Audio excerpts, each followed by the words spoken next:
언니, 나 죽고 싶어. 1984년 대한민국을 눈물바다로 만든 그 드라마. MBC 사랑과 진실의 마지막 장면을 기억하십니까? 윤 사장 댁의 장례식이 끝난 후 강가에서 어머니의 유골함을 끌어안고 울던 미선. 언니, 난 어떻게 살아야 해? 라고 절규하던 그 목소리. 그리고 홀로 어둠 속으로 사라지던 그 뒷모습. 전국 시청률 57.3%. 당시 거리에 사람이 없었다는 그 드라마. 시청자 여러분은 그동안 궁금하지 않으셨습니까? 미선은 과연 어떻게 됐을까? 효선과 미선, 두 자매는 다시 만났을까? 37년이 지난 지금 그들의 삶은 어떻게 변했을까? 오늘 그 후일담을 공개합니다. 2021년 가을 서울 대치동의 한 아파트. 73세가 된 효선 앞에 나타난 건 바로 37년 만에 모습을 드러낸 미선이었습니다.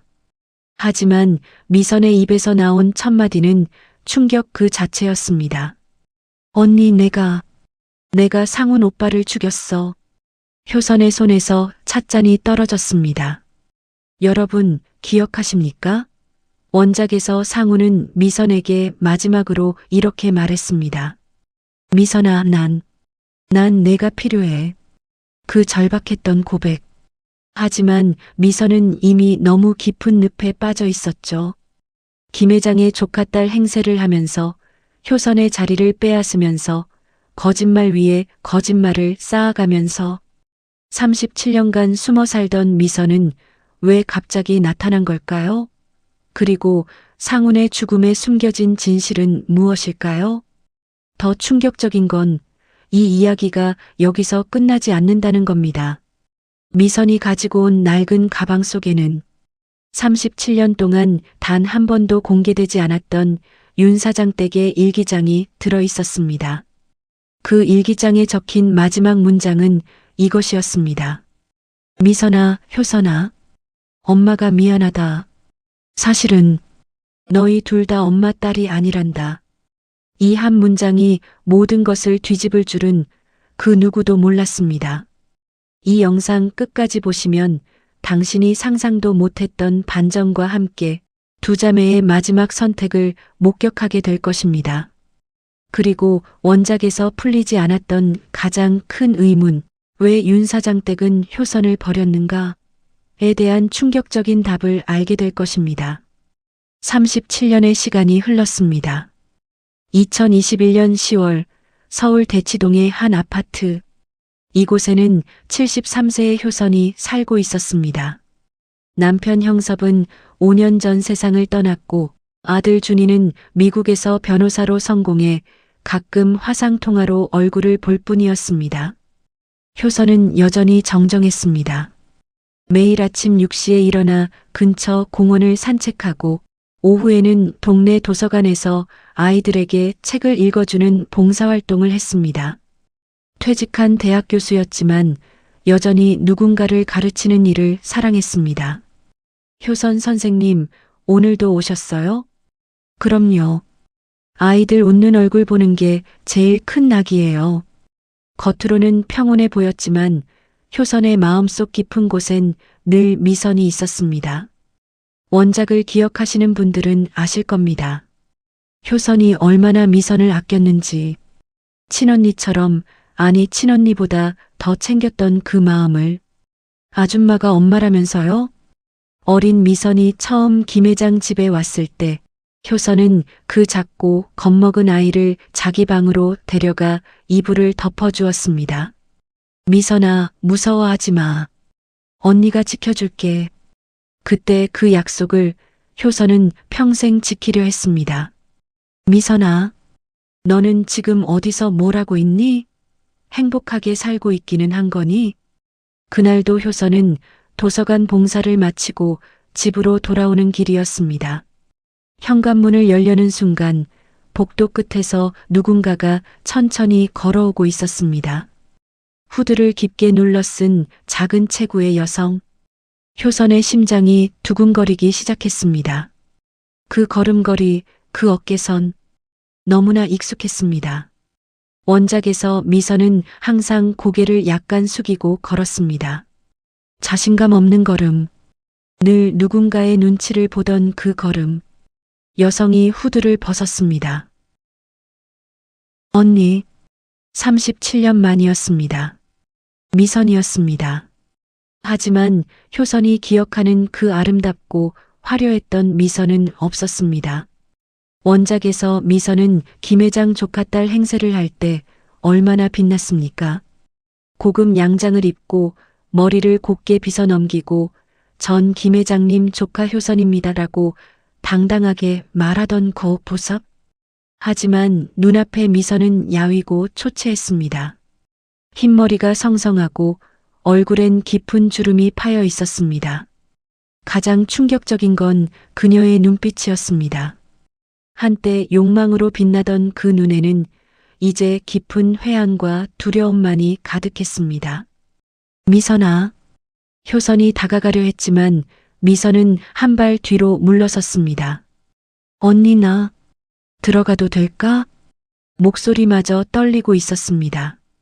원작에서 미선의 목소리는 언제나 불안했습니다. 거짓말을 할 때마다, 누군가를 속일 때마다 그 목소리는 미세하게 떨렸습니다. 시청자들은 알았습니다.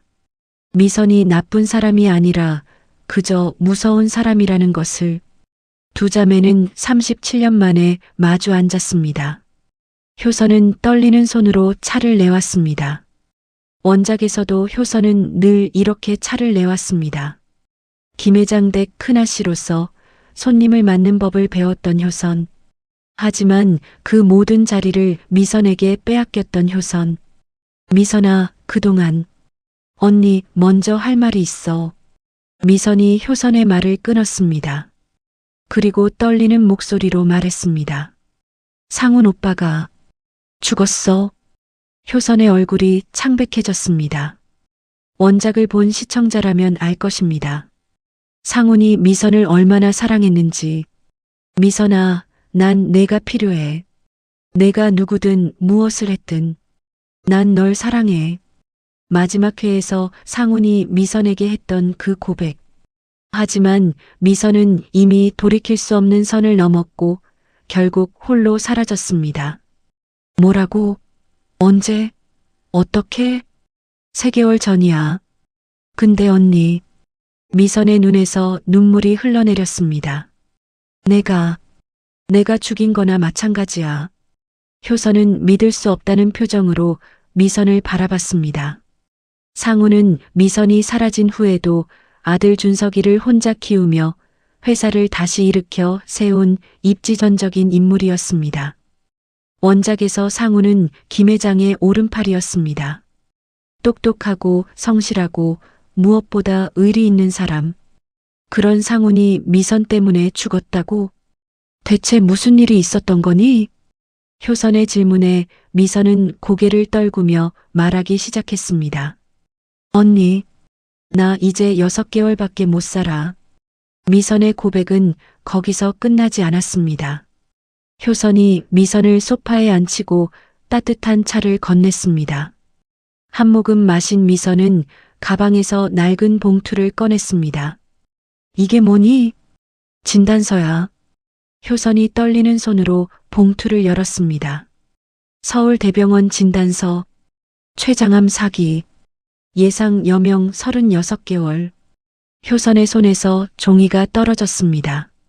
미선아.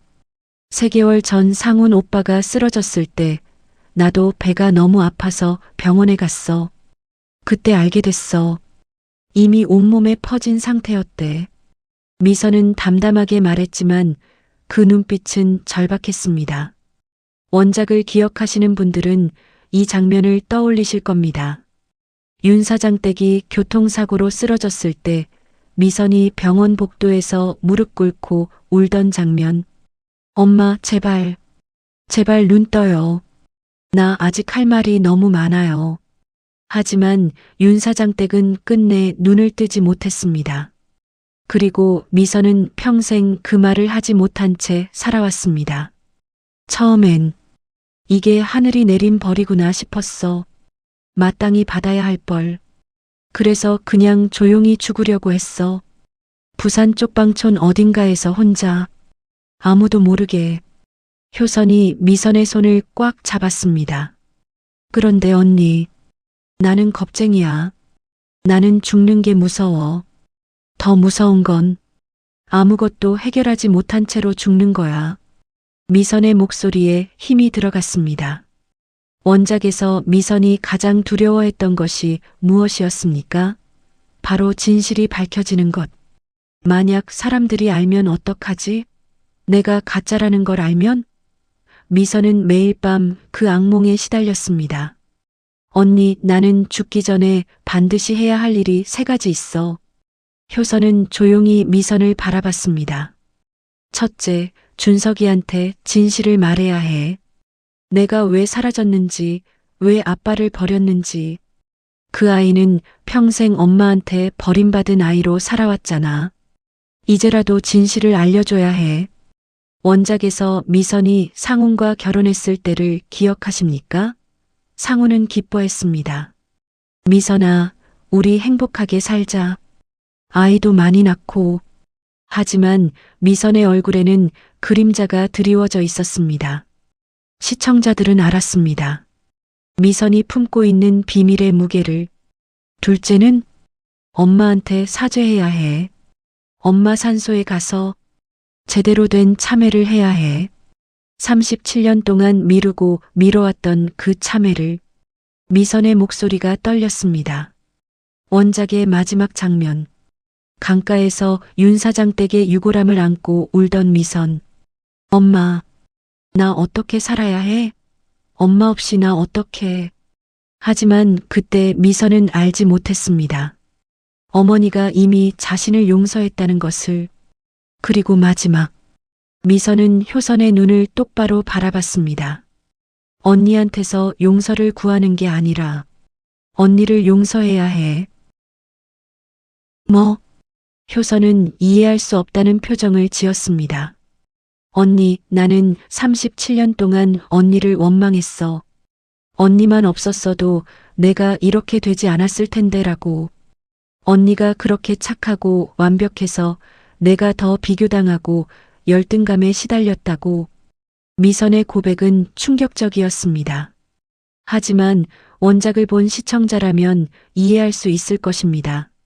미선이 왜 그렇게 효선을 질투했는지. 김 회장님, 효선이는 참 훌륭합니다. 예의 바르고 공부도 잘하고. 김 회장이 효선을 칭찬할 때마다 미선의 얼굴은 굳어졌습니다. 나는 왜 칭찬 안 해요?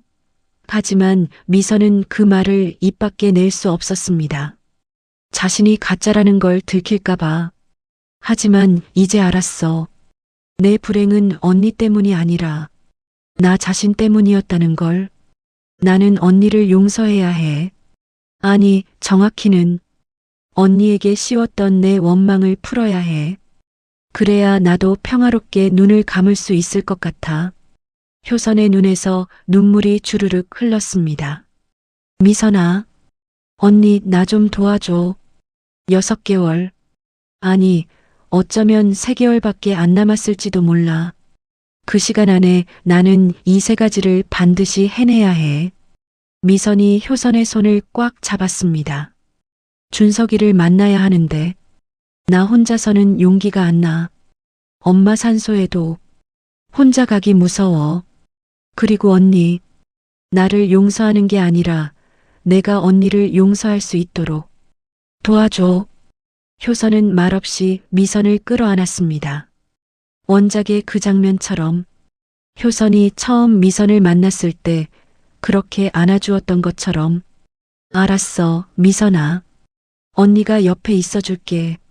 끝까지. 하지만 효선도 미선도 몰랐습니다. 이 3가지 과제를 해결하는 과정에서 37년 동안 숨겨져 있던 또 다른 진실들이 폭로될 것이라는 것을. 며칠 후 효선에게 한 통의 전화가 걸려왔습니다. 효선 교수님이십니까? 저는 상훈 회장님의 비서였던 김태준입니다. 네, 무슨 일이신가요? 회장님이 돌아가시기 전에 제게 봉투 하나를 맡기셨습니다. 만약 미선 여사님이 나타나면 효선 교수님께 전달하라고 하셨습니다. 효선의 심장이 빠르게 뛰기 시작했습니다. 그 봉투에 뭐가 들어있는데요? 전화 너머로 긴 침묵이 흘렀습니다.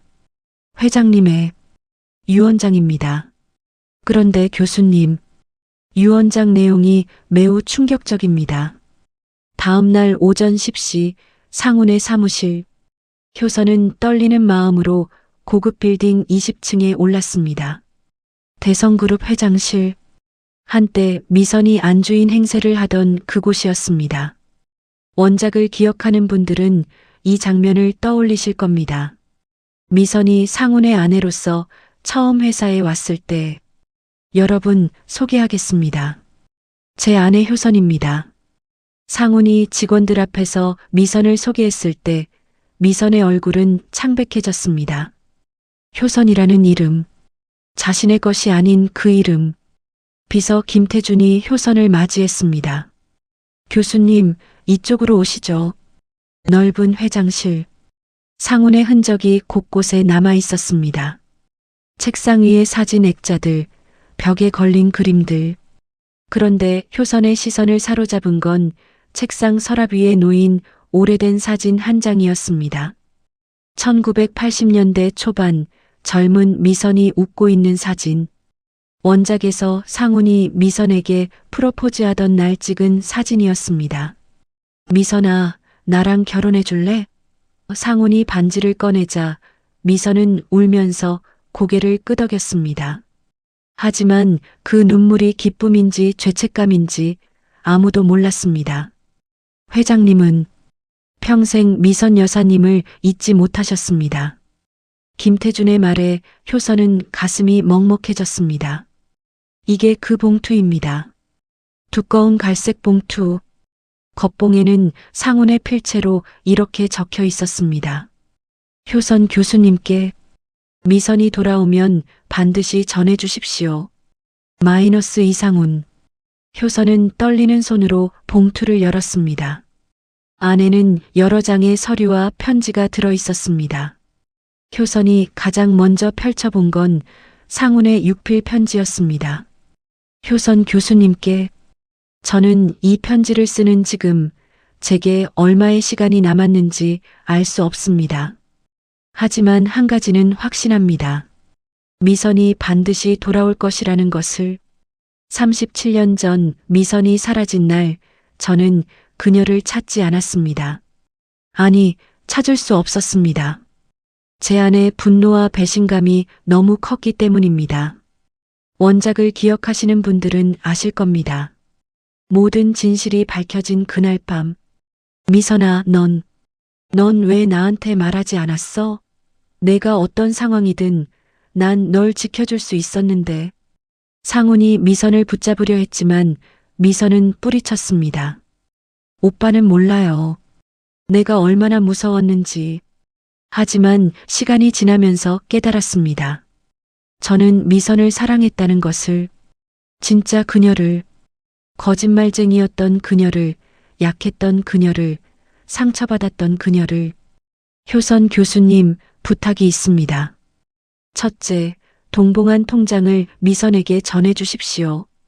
지난 37년간 제가 매달 적립한 돈입니다. 30억이 조금 넘습니다. 미선이 돌아올 날을 대비해 모아둔 것입니다. 둘째, 미선에게 절대 말하지 마십시오. 제가 그녀를 찾았었다는 것을. 셋째, 효선은 여기서 편지를 읽다가 손이 멈췄습니다. 잠깐만요. 상훈 씨가 미선을 찾았다고요? 김태준이 고개를 끄덕였습니다. 네. 회장님은 15년 전부터 미선 여사님을 찾기 시작하셨습니다. 사립탐정을 고용해서 5년 전 부산에서 찾아내셨습니다. 효선은 믿을 수 없다는 표정을 지었습니다. 그런데 왜 만나지 않으신 거죠? 그건 편지를 끝까지 읽어보시면 아실 겁니다. 효선은 다시 편지를 읽기 시작했습니다. 셋째, 미선에게 절대 말하지 마십시오. 제가 5년 전 부산에서 그녀를 찾았었다는 것을. 저는 그녀를 발견했을 때 충격을 받았습니다. 한때 그렇게 아름답고 자신감 넘치던 미선이 쪽방촌 공장에서 야간 노동자로 일하고 있었습니다. 원작에서 미선은 항상 예뻤습니다. 김 회장이 말했죠. 효선이는 정말 미인이구나. 우리 집안의 자랑이야. 하지만 그 칭찬은 미선의 것이 아니었습니다. 효선의 이름으로 듣는 칭찬. 저는 매달 익명으로 준석이 학비를 보내던 사람이 미선이라는 것도 그때 알았습니다. 37년 동안 단 한 번도 아들 앞에 나타나지 않으면서도 미선은 매달 쪽방촌 공장에서 번 돈으로 아들의 학비를 보내고 있었습니다. 저는 그녀 앞에 나타나지 않았습니다. 왜냐하면 알았기 때문입니다. 미선은 스스로 속죄하고 있었고 그 과정을 저는 방해해서는 안 된다고 생각했습니다. 대신 저는 멀리서 그녀를 지켜봤습니다. 익명의 후원자로서 그녀가 아플 때 병원비를 대신 내주고 그녀가 일하던 공장이 망하려 할 때 투자를 해서 살렸습니다. 그리고 기다렸습니다. 언젠가 그녀가 용기를 내서 스스로 돌아올 날을. 효선 교수님, 이제 제 마지막 부탁입니다. 미선이 돌아왔다면 그녀는 아마 병들어 있을 겁니다. 제 직감입니다. 그녀를 돌봐주십시오. 그리고 준석이를 만나게 해주십시오. 하지만 절대로 준석이에게 말하지 마십시오. 준석이는 제 친아들이 아닙니다. 효선의 손에서 편지가 떨어졌습니다. 뭐라고요? 심장이 터질 것 같았습니다. 준석이가 상훈의 친아들이 아니라고? 원작에서는 이런 설정이 없었습니다. 미선과 상훈의 사랑의 결실이 준석이었는데 효선은 황급히 다음 페이지를 넘겼습니다. 20년 전 미선이 사라진 지 17년이 지났을 때 저는 우연히 알게 되었습니다. 준석이의 생물학적 아버지는 제가 아니라는 것을. 저는 충격을 받았습니다. 하지만 곧 깨달았습니다. 이것이 미선을 더욱 괴롭혔을 비밀이었다는 것을. 미선은 저와 결혼하기 전 잠깐 다른 남자를 만났었습니다. 김 회장님 회사의 운전기사였던 박민수라는 사람이었습니다. 효선의 기억이 되살아났습니다. 원작에서 짧게 등장했던 인물. 박민수? 젊은 운전기사. 미선이 김 회장 댁에 처음 왔을 때 그를 몰래 만나던 장면이 있었습니다. 미선아, 나 미국 가서 성공하면 꼭 돌아올게. 그때 당당하게 결혼하자. 하지만 박민수는 돌아오지 않았습니다. 그들 사이에서 준석이가 태어났지만 미선은 그 사실을 숨기고 저와 결혼했습니다. 아마도 미선은 평생 이 죄책감을 안고 살았을 겁니다. 하지만 효선 교수님, 저는 준석이를 사랑합니다. 그 아이는 제 아들입니다. 피가 섞이지 않았어도 그 아이는 제 아들입니다. 원작에서 상훈이 준석이를 안고 말했습니다. 이 아이는 내 전부야. 미선이가 남긴 유일한 선물이야. 상훈은 진심이었습니다. 준석이가 자신의 친아들이 아니라는 걸 알고도 그는 한 번도 그 사랑을 거두지 않았습니다. 그래서 부탁드립니다. 절대 준석이에게 이 사실을 말하지 마십시오. 그 아이는 평생 이상훈의 아들로 살아가야 합니다. 그리고 미선에게도 말하지 마십시오. 제가 이 사실을 알고 있었다는 것을. 미선은 이미 충분히 고통받았습니다. 제발 이 비밀만은 무덤까지 가져가 주십시오. 이상훈 올림. 효선은 편지를 가슴에 안고 한참을 울었습니다. 3일 후 효선은 미선에게 편지를 보내 준석과의 만남을 주선했습니다. 하지만 그날 아침 모든 것이 뒤집혔습니다. 긴급 속보입니다. 대성그룹 고 이상훈 회장의 아들 이준석 씨가 실은 친아들이 아니라는 충격적인 주장이 제기됐습니다. TV 화면에는 한 남자가 기자회견을 하고 있었습니다. 50대 중반의 박민수였습니다. 저는 이준석의 생물학적 아버지입니다. 효선과 미선은 TV 앞에 얼어붙었습니다. 37년 전 저는 미선 씨와 사랑하는 사이였습니다. 하지만 제가 미국으로 떠난 사이 미선 씨는 이상훈 회장과 결혼했고 제 아들을 이상훈 회장의 아들로 키웠습니다. 박민수가 서류를 들어 올렸습니다. 이것은 DNA 검사 결과입니다. 이준석 씨는 이상훈 회장의 친아들이 아닙니다. 기자들이 카메라 플래시를 터뜨렸습니다.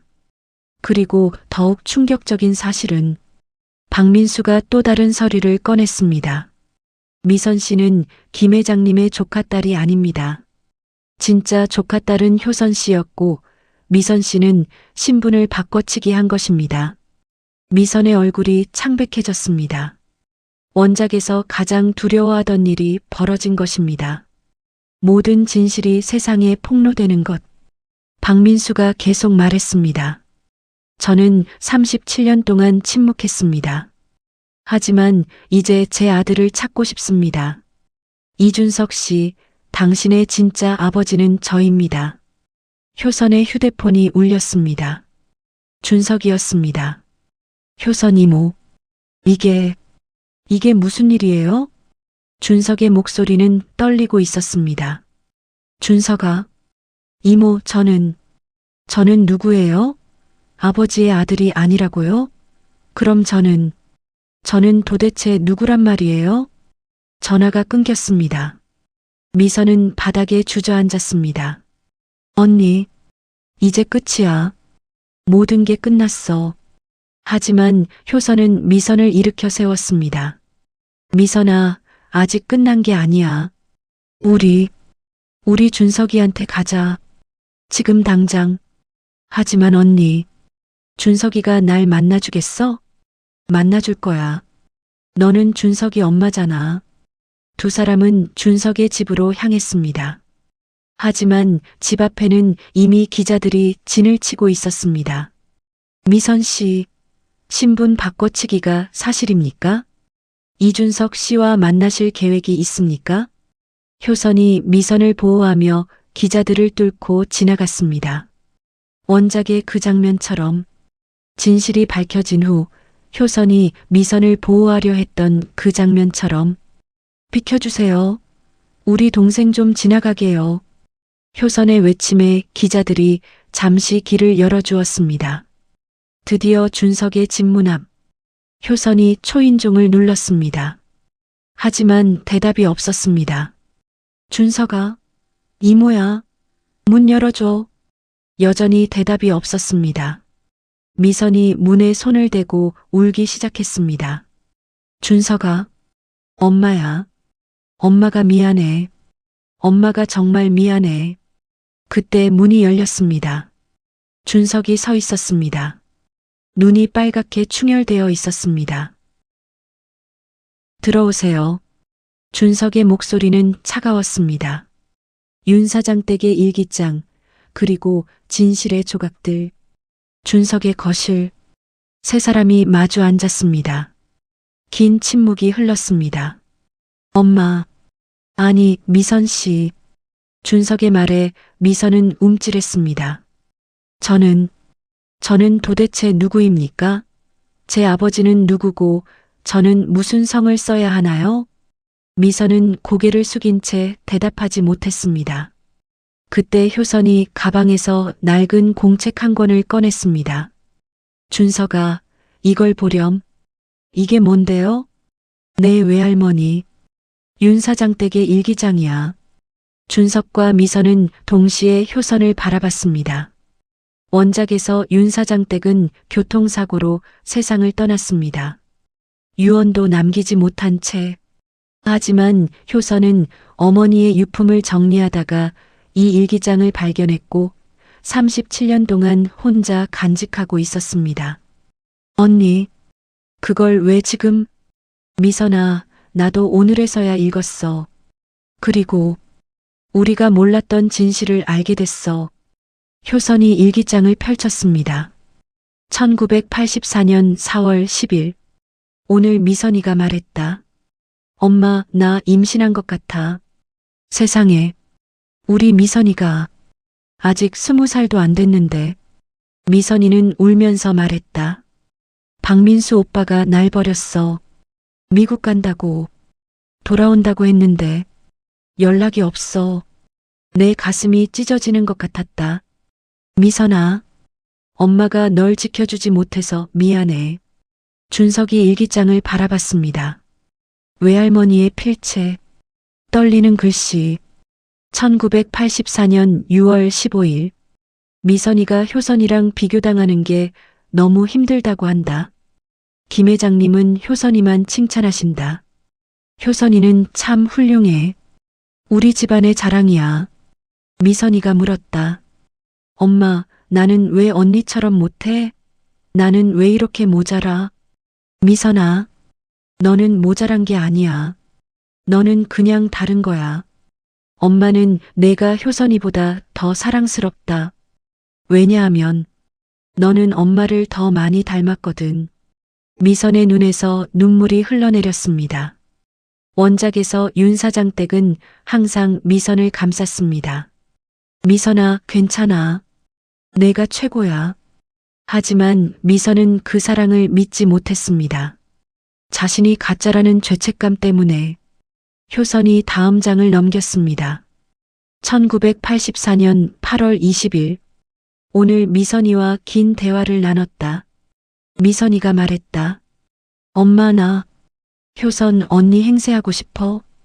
그럼 사람들이 날 인정해 줄 것 같아. 그럼 이 아이도 떳떳하게 나올 수 있을 것 같아. 나는 깜짝 놀랐다. 미선아, 그건 안 돼. 그건 거짓말이잖아. 하지만 미선이는 울면서 말했다. 엄마, 나 무서워. 이대로 아이를 낳으면 사람들이 손가락질할 거야. 미혼모라고, 버림받은 여자라고. 나는 미선이를 안아주었다. 그리고 말했다. 미선아, 엄마가 생각할 시간을 좀 줘. 엄마가 방법을 찾아볼게. 준석이 일기장을 응시했습니다. 외할머니가 거짓말을 허락한 것이 아니었습니다. 외할머니는 고민했습니다. 딸을 구할 방법을. 1984년 9월 1일. 오늘 나는 결심했다. 미선이를 효선이로 만들어주기로. 아니, 정확히는 효선이를 미선이로 만들기로. 효선아, 엄마가 미안하다. 하지만 엄마는 미선이를 포기할 수 없어. 효선이, 너는 강한 아이야. 너는 어떤 상황에서도 살아남을 수 있어. 하지만 미선이는 약해. 미선이는 엄마가 지켜주지 않으면 무너질 거야. 효선아, 용서해줘. 엄마가 너를 버리는 게 아니야. 엄마는 두 딸을 다 사랑해. 효선의 눈에서 눈물이 흘렀습니다. 원작에서 윤 사장 댁이 효선을 버렸을 때 모두가 의아해했습니다. 왜 효선이를 버린 거야? 하지만 이제 알았습니다. 어머니는 버린 게 아니었습니다. 선택한 것이었습니다. 더 약한 딸을 살리기 위해. 준석이 마지막 장을 펼쳤습니다. 1984년 11월 30일. 교통사고를 당했다. 의식이 희미하다. 효선아, 미선아. 엄마가 미안해. 엄마가 너희에게 너무 무거운 짐을 지웠구나. 효선아, 너를 버린 게 아니야. 엄마는 너를 사랑해. 미선아, 넌 잘못한 게 없어. 엄마가 너에게 거짓말을 시킨 거야. 두 딸아, 서로 용서하고 사랑하며 살아라. 그게 엄마의 마지막 소원이다. 준석은 일기장을 덮었습니다. 엄마. 준석의 목소리가 떨렸습니다. 제가 외할머니 일기를 읽고 나서 알았어요. 엄마는 선택할 수 없는 상황에 몰렸던 거죠. 준석이 미선을 바라봤습니다. 엄마, 박민수가 한 말, 다 사실인가요? 미선은 고개를 끄덕였습니다. 응, 다 사실이야.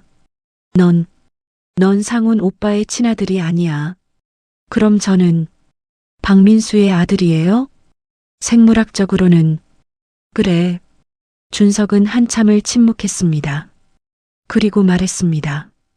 엄마, 저는 이상훈의 아들이에요. 미선과 효선은 놀라서 준석을 바라봤습니다. 아버지는 제가 친아들이 아니라는 걸 아셨을 거예요. 하지만 단 한 번도 저를 다르게 대하지 않으셨어요. 준석의 목소리에 힘이 들어갔습니다. 원작에서 상훈이 준석을 키우는 장면들. 준석아, 아빠가 자랑스럽구나. 상훈은 진심이었습니다. 박민수는 제 아버지가 아니에요. 저를 버린 사람은 아버지가 될 자격이 없어요. 준석이 미선의 손을 잡았습니다. 엄마, 저는 엄마를 원망하지 않아요. 엄마도 피해자였으니까요. 미선은 준석의 품에 안겨 목 놓아 울었습니다. 윤 사장 댁의 마지막 비밀. 3일 후 미선의 상태가 급격히 나빠졌습니다. 효선과 준석은 미선을 서울대병원 응급실로 실어 날랐습니다. 보호자분들, 각오하셔야 할 것 같습니다. 길어야 일주일. 의사의 말에 효선은 주저앉았습니다. 중환자실. 미선은 산소호흡기를 쓰고 누워 있었습니다. 언니, 나, 엄마 산소에 가고 싶어? 미선의 희미한 목소리. 미선아, 지금은 몸이 안 좋잖아. 언니, 제발, 마지막으로, 엄마 보고 싶어? 효성과 준석은 병원 측을 설득해 앰뷸런스로 윤 사장 댁의 산소로 향했습니다. 경기도 양평 공원묘지. 정순이 여사안 1940-1984. 미선은 휠체어에 앉아 어머니의 산소 앞에 섰습니다. 엄마, 미선이 왔어. 미선의 목소리는 바람에 실려 흩어졌습니다. 엄마, 미안해. 엄마 말 지키지 못해서. 그때 준석이 산소 옆에서 무언가를 발견했습니다. 이모, 여기 뭔가 묻혀 있어요. 준석이 흙을 조심스럽게 파헤치자 작은 금속 상자가 나왔습니다. 녹슬었지만 견고한 상자. 효선이 상자를 열었습니다. 안에는 편지 한 통과 사진 여러 장이 들어 있었습니다. 효선이 편지를 펼쳤습니다. 나의 두 딸 효선과 미선에게. 만약 너희가 이 편지를 읽고 있다면 나는 이미 세상을 떠났을 것이다. 엄마가 너희에게 거짓말을 했다. 효선아, 미선아. 사실은 너희 둘 다 엄마의 친딸이 아니란다. 효선의 손이 떨렸습니다. 효선아, 너는 김 회장님의 친딸이다. 김 회장님이 젊은 시절 사랑했던 여인의 딸. 그 여인이 죽으면서 엄마에게 너를 맡겼다. 미선아, 너는 엄마의 남동생, 너의 삼촌의 딸이다. 삼촌과 삼촌 아내가 사고로 죽었을 때 너는 겨우 2살이었다. 엄마는 너희 둘을 친딸처럼 키웠다. 아니, 친딸보다 더 사랑했다. 효선아, 엄마가 너를 김 회장님께 보낸 이유는 너에게 내 진짜 아버지를 찾아주고 싶어서였다. 김 회장님은 내 아버지야. 넌 원래 그 집 아이였어. 미선아, 엄마가 너를 효선이로 만든 이유는 너를 지키고 싶어서였다. 너는 약했어. 엄마가 지켜주지 않으면 무너질 것 같았어. 두 딸아, 엄마가 미안하다. 엄마가 너무 많은 거짓말을 했구나. 하지만 한 가지만은 진실이란다. 엄마는 너희 둘을 진심으로 사랑했어. 피가 섞이지 않았어도 너희는 엄마의 딸이었어. 효선아, 미선아. 서로 미워하지 마라. 너희는 진짜 자매는 아니지만 엄마의 사랑으로 이어진 자매란다. 서로 용서하고 사랑하며 살아다오. 그게 엄마의 마지막 소원이다. 엄마가. 효선은 편지를 읽다가 그 자리에 주저앉았습니다. 어머니, 그럼 저는 김 회장님의 미선도 울고 있었습니다. 언니, 우리 피가 안 섞였어. 그럼 우리가 자매도 아니었던 거야? 하지만 효선은 미선에게 다가가 꼭 안아주었습니다. 미선아, 아니야. 우리는 자매야. 진짜 자매야. 효선의 눈물이 미선의 어깨를 적셨습니다. 피가 섞였든 안 섞였든 우리는 같은 엄마 품에서 자랐어. 같은 밥을 먹고 같은 이불을 덮고 우리는 자매야, 미선아. 원작의 마지막 장면. 효선이 미선에게 말했습니다. 미선아, 넌 내 동생이야. 영원히. 그때 그 말은 진심이었습니다. 그리고 지금도 진심입니다. 준석이 두 사람을 안아주었습니다. 이모, 엄마, 우리 모두 가족이에요. 세 사람은 윤 사장 댁의 산소 앞에서 한참을 울었습니다. 사랑과 진실, 그리고 용서. 2주 후 미선은 조용히 눈을 감았습니다. 효선과 준석이 곁을 지키는 가운데 언니, 다음 생에는 진짜 쌍둥이로 태어나자. 미선의 마지막 말이었습니다. 장례식장. 많은 사람들이 찾아왔습니다. 원작을 기억하는 시청자들, 미선의 이야기를 듣고 감동받은 사람들, 그리고 박민수도 왔습니다. 효선 교수님, 제가 잘못했습니다. 기자회견으로 미선 씨를 더 힘들게 했습니다. 효선은 박민수를 바라봤습니다. 박민수 씨, 당신도 피해자였을지 몰라요. 그 시대가 우리 모두에게 너무 가혹했어요. 1984년 미혼모는 죄인 취급을 받았습니다. 신분 상승은 생존의 문제였습니다. 사랑은 선택이 아니라 사치였습니다. 장례식이 끝난 후 효선은 미선을 윤 사장 댁 옆에 묻었습니다. 사랑하는 딸이자 용감한 어머니. 5년 후 2026년 준석은 순위재단을 만들었습니다. 미혼모와 한부모 가정을 돕는 재단. 원작에서 윤 사장 댁이 평생 꿈꿨던 일이었습니다. 할머니, 엄마, 제가 이어가겠습니다. 재단 개소식. 준석이 테이프를 끊는 순간 효선은 하늘을 올려다봤습니다. 미선아, 봤니? 내 아들이 너의 고통을 다른 사람의 희망으로 바꾸고 있어. 효선은 이제 78세. 여전히 도서관에서 아이들에게 책을 읽어주고 있습니다. 할머니, 오늘은 무슨 책 읽어주실 거예요? 오늘은 사랑과 진실이라는 이야기를 들려줄게. 효선이 책을 펼칩니다. 하지만 그것은 책이 아니었습니다. 효선이 직접 쓴 이야기, 자신과 미선의 이야기. 옛날 옛적에 두 자매가 있었단다. 피는 섞이지 않았지만 사랑으로 이어진 자매. 아이들이 눈을 반짝이며 듣습니다. 두 자매는 많은 실수를 했어. 서로에게 상처도 주었지. 하지만 끝까지 서로를 포기하지 않았단다. 효선의 목소리가 떨립니다. 그리고 마지막에 그들은 깨달았어. 진짜 가족은 피가 아니라 사랑으로 만들어진다는 것을. 한 아이가 손을 듭니다.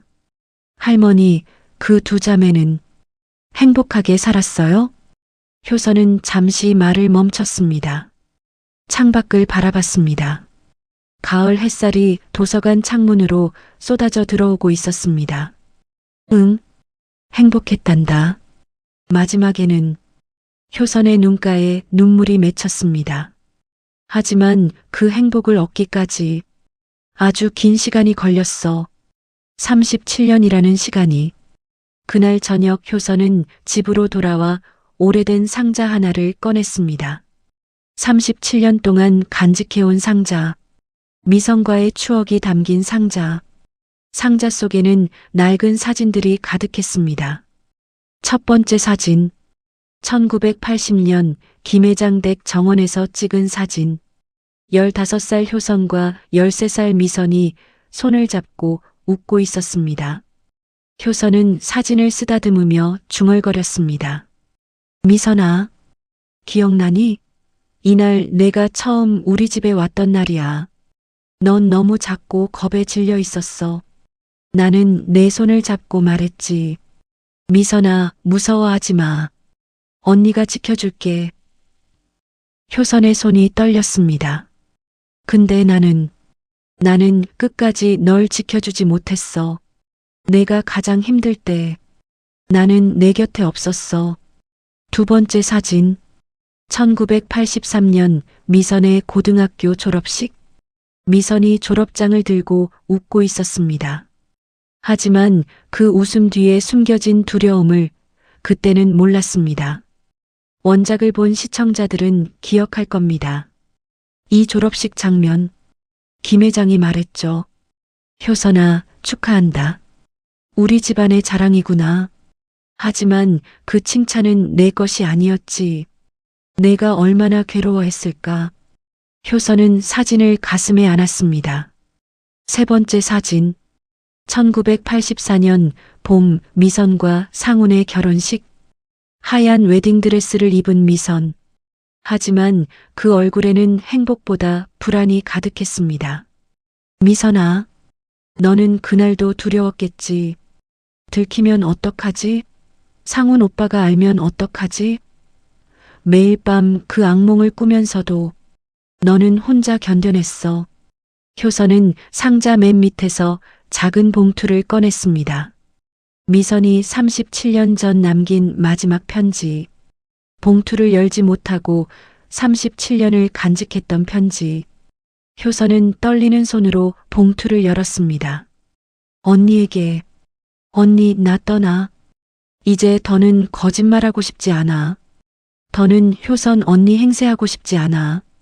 언니 나는 언니가 부러웠어. 언니는 뭐든 잘했어. 공부도 말하는 것도 사람들을 대하는 것도 나는 아무것도 못하는 사람이었어. 그래서 나는 언니 자리를 빼앗았어.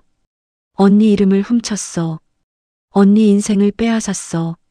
언니 미안해. 정말 미안해. 나는 이제 벌을 받으러 가. 어딘가 먼 곳으로 가서 속죄하며 살 거야. 상훈 오빠한테 전해줘. 미안하다고. 그리고 사랑했다고. 준석이한테는 엄마가 비겁한 사람이었다고 전해줘. 하지만 준석이만큼은 진심으로 사랑했다고. 언니, 나는 언니를 원망하지 않아. 언니는 잘못한 게 없어. 모든 건 나 때문이야. 언니 다음 생에 다시 태어나면 그때는 진짜 쌍둥이로 태어나자. 그래서 누가 언니고 누가 동생인지 헷갈릴 만큼 똑같이 태어나자. 그러면 우리는 서로 질투하지 않아도 되잖아. 언니 사랑해. 그리고 정말 미안해. 동생 미선 올림. 편지를 다 읽은 효선은 바닥에 주저앉아 소리내어 울었습니다. 미선아, 미선아. 37년 동안 참았던 눈물이 터져 나왔습니다. 나도 미안해. 언니가 내 마음을 더 일찍 알았어야 했는데. 언니가 너를 더 안아줬어야 했는데. 효선은 편지를 가슴에 안고 한참을 울었습니다. 다음 날 아침 효선은 양평으로 향했습니다. 미선의 산소가 있는 곳. 윤 사장 댁과 미선의 산소가 나란히 있는 언덕. 효선은 두 산소 앞에 무릎을 꿇었습니다. 어머니, 미선아, 효선이가 왔어. 효선은 가방에서 소주 한 병과 미선이 좋아하던 국화꽃을 꺼냈습니다. 미선아, 기억나니? 넌 국화꽃을 좋아했어. 언니, 국화꽃은 가을에 피잖아. 가을엔 모든 게 끝나는데 국화만 피어나. 멋지지 않아? 내가 그렇게 말했을 때 나는 그냥 웃어넘겼어. 효선은 국화꽃을 산소 앞에 놓았습니다. 이제야 알겠어. 넌 가을 같은 사람이었어. 모든 게 끝나가는 계절에도 혼자 피어나려고 애쓰던 꽃. 효선은 소주잔에 술을 따랐습니다. 미선아, 한 잔해. 우리 평생 제대로 된 술 한 번 못 마셔봤잖아. 효선은 술을 산소 앞에 부었습니다. 나도 한 잔 할게. 언니랑 동생이 이렇게라도 함께 마시는 거야. 효선이 소주를 단숨에 들이켰습니다. 목이 타들어갔습니다. 미선아, 언니가 내게 해주고 싶었던 말이 있어. 37년 동안 하지 못했던 말. 효선의 목소리가 떨렸습니다. 미선아, 넌 잘못한 게 없어. 넌 그냥 살고 싶었던 거잖아. 사랑받고 싶었던 거잖아. 인정받고 싶었던 거잖아. 그게 뭐가 잘못이야? 효선의 눈물이 뚝뚝 떨어졌습니다. 우리가 잘못한 게 아니야. 그 시대가 잘못한 거야. 미혼모를 죄인 취급하고 신분으로 사람을 나누고 여자는 착하고 순종적이어야 한다고 가르치던 그 시대가 잘못한 거야. 효선은 산소를 쓰다듬었습니다. 미선아, 너는 정말 용감한 사람이었어. 그 무서운 상황에서도 내 아이를 지켰잖아. 37년 동안 혼자서 준석이를 위해 돈을 보내며 살았잖아. 효선은 윤 사장 댁의 산소도 쓰다듬었습니다. 어머니, 효선이는 이제야 알았어요. 어머니가 왜 그런 선택을 하셨는지. 어머니는 두 딸 다 사랑하셨던 거죠. 단지 더 약한 아이를 먼저 구하려 하셨던 거죠. 효선은 고개를 들어 하늘을 바라봤습니다. 어머니, 미선아, 나는 이제 알았어. 우리는 완벽하지 않아도 괜찮았던 거야. 실수해도 괜찮았던 거야. 서로 질투해도 서로 미워해도 그래도 결국엔 서로를 사랑했잖아. 바람이 불어왔습니다. 국화꽃잎이 바람에 흩날렸습니다. 효선은 미소 지었습니다. 미선아, 바람 불지? 이거 내가 대답하는 거지? 그날 저녁 효선은 준석에게 전화를 걸었습니다. 준석아, 이모야. 이모, 무슨 일이세요? 준석아, 내일 시간 있니? 이모가 너한테 보여주고 싶은 게 있어. 다음 날 준석은 효선의 집으로 왔습니다. 효선은 그 오래된 상자를 준석 앞에 내놓았습니다. 이게 뭐예요? 내 엄마의 진짜 모습이야. 준석은 상자를 열었습니다.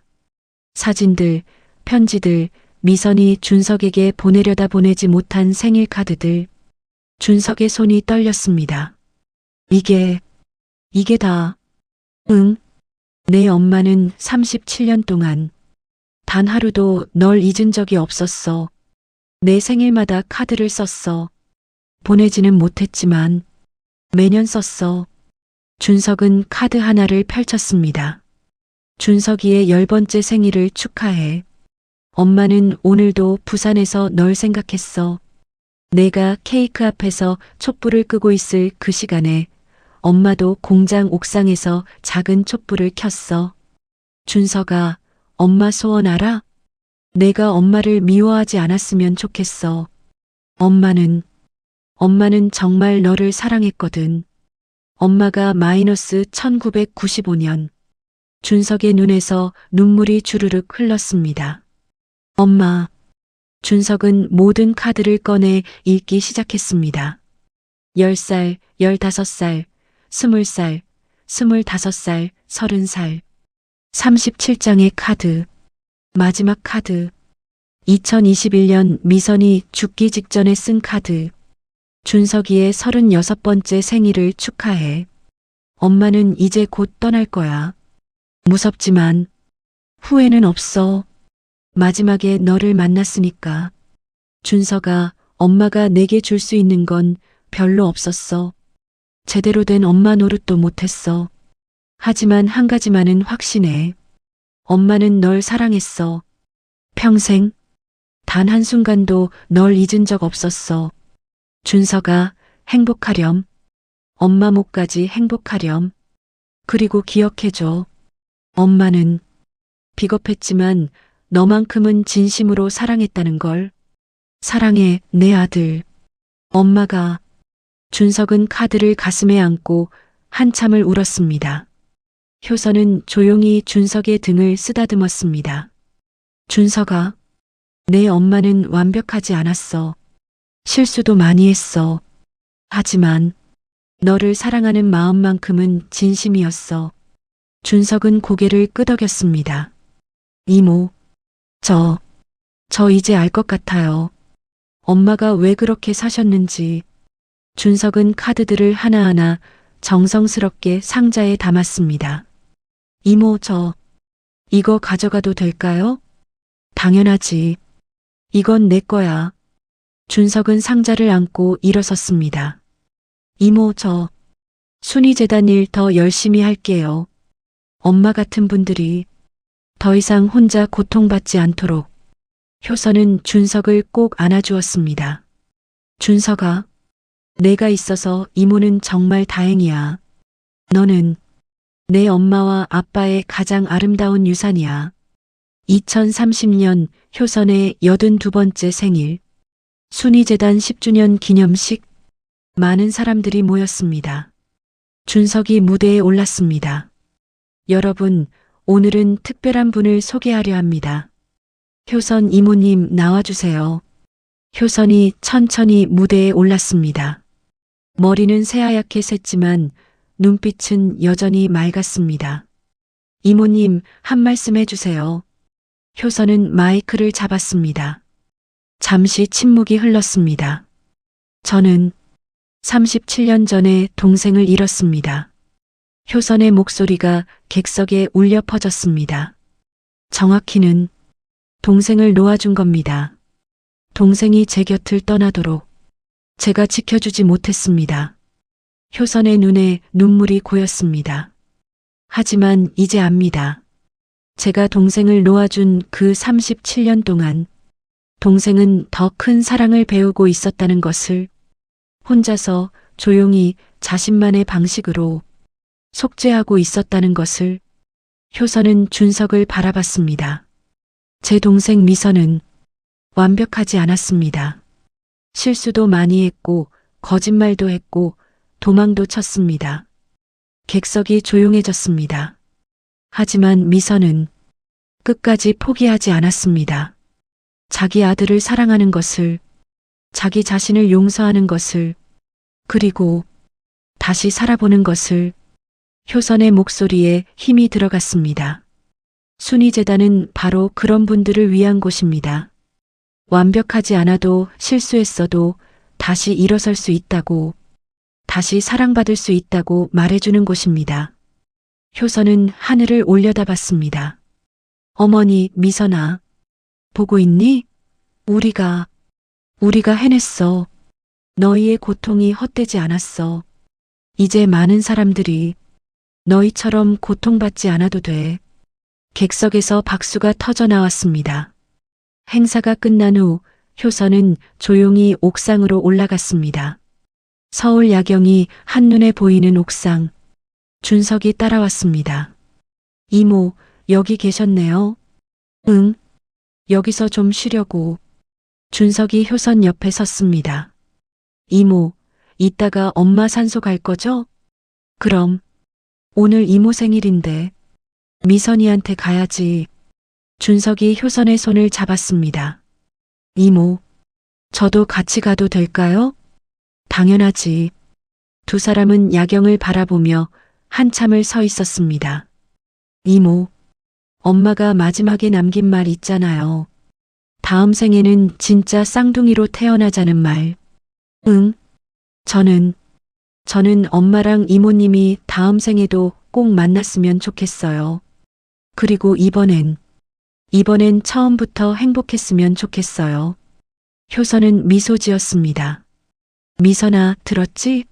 우리 준석이가 우리 행복하래. 바람이 불어왔습니다. 가을바람. 효선은 눈을 감았습니다. 미선아, 우리 다음 생에 만나면 내가 먼저 말할게. 미선아, 언니가 너 진짜 많이 사랑해.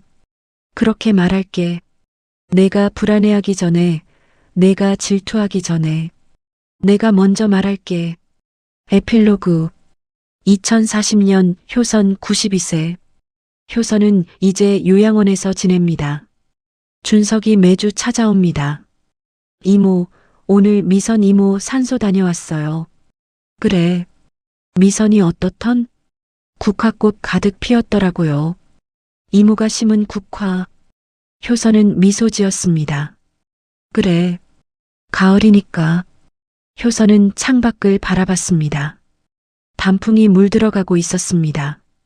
준서가, 네, 이모. 이모가 곧 갈 것 같아. 준석의 얼굴이 굳었습니다. 이모, 무슨 말씀을? 괜찮아. 이모, 이제 미선이 보러 가야지. 효선은 준석의 손을 잡았습니다. 준서가, 고마워. 내가 있어서. 이모는 정말 행복했어. 이모. 그리고 미선이한테 전해줘. 언니가 정말 보고 싶었다고. 그리고 미안했다고. 사랑했다고. 효선의 손에서 힘이 빠져갔습니다. 다음 생에 우리 진짜 쌍둥이로 태어나자. 효선은 미소를 지으며 눈을 감았습니다. 훗날 준석은 효선의 산소를 미선의 산소 바로 옆에 만들었습니다. 김효선 여사안 1948-2040 사랑하는 언니이자 진정한 어머니 세계의 산소 윤사장댁 미선 효선 준석은 새 산소 앞에 무릎을 꿇었습니다. 할머니 미선 이모 효선 이모 준석이가 왔습니다. 준석은 국화꽃을 새 산소에 하나씩 놓았습니다. 이모님들 이제 다시 만나셨죠? 다음 생에는 정말 쌍둥이로 태어나세요. 그래서 이번엔 처음부터 끝까지 행복하세요. 준석은 가방에서 낡은 사진 한 장을 꺼냈습니다. 1980년 김회장댁 정원에서 찍은 사진. 효선과 미선이 손을 잡고 웃고 있는 사진. 준석은 사진을 액자에 넣어 새 산소 가운데 세워놓았습니다. 이모님들, 이 사진 속 모습처럼 다음 생에도 손 꼭 잡고 계세요. 그리고 절대 놓지 마세요. 바람이 불어왔습니다. 국화꽃잎이 바람에 날렸습니다. 새 산소 위로 가을 햇살이 따스하게 내려앉았습니다. 마이너스 끝 마이너스. 당신이 사랑하는 사람에게 오늘 꼭 말하세요. 사랑해라고. 내일은 너무 늦을지도 모르니까. 오늘도 저희 영상을 시청해 주셔서 너무나도 감사합니다. 재밌게 보셨다면 좋아요와 구독으로 저희 채널을 응원해 주세요. 아버님 그리고 어머님 항상 건강하세요.